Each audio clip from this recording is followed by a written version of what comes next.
আমরা অনেকেই possessive pronoun আর possessive অ্যাডজেক্টিভের যে কনফিউশনটা রয়েছে সেটা সমাধান করতে পারি না। আজকে আমরা খুব সহজেই দেখে নেব যে এদের অ্যাকচুয়াল ডিফারেন্স কী। খুবই সহজ ডিফারেন্স।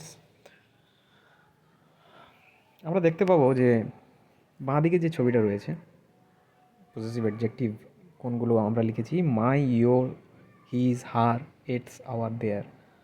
পজেসিভ অ্যাডজেক্টিভের মিনিং নিজে নিজে অর্থে প্রকাশ করা যায় না, তার কোনো একটা নাউন লাগে তার সঙ্গে। যেমন my pen, your pen, his book, her কার।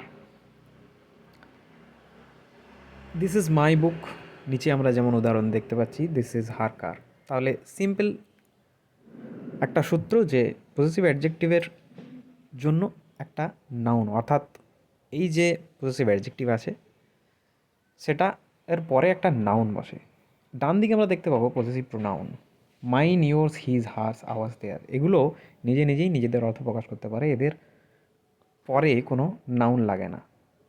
উদাহরণে লেখা আছে যেমন দিস বুক ইজ মাইন, অর্থাৎ এই বইটা আমার।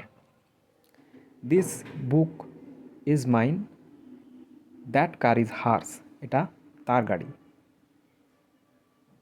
সিম্পল ডিফারেন্স যে পজেসিভ অ্যাডজেক্টিভের পরে একটা নাউন বসবে এবং পজেসিভ প্রোনাউনের পরে কোনো নাউন বসবে না, নিজে নিজে এর অর্থ প্রকাশ করতে পারে।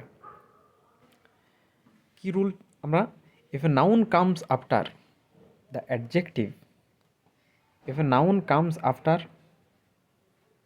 তাহলে সেটা অ্যাডজেক্টিভ, যদি কোনো নাউন না থাকে তাহলে সেটা হয়ে যাবে প্রোনাউন।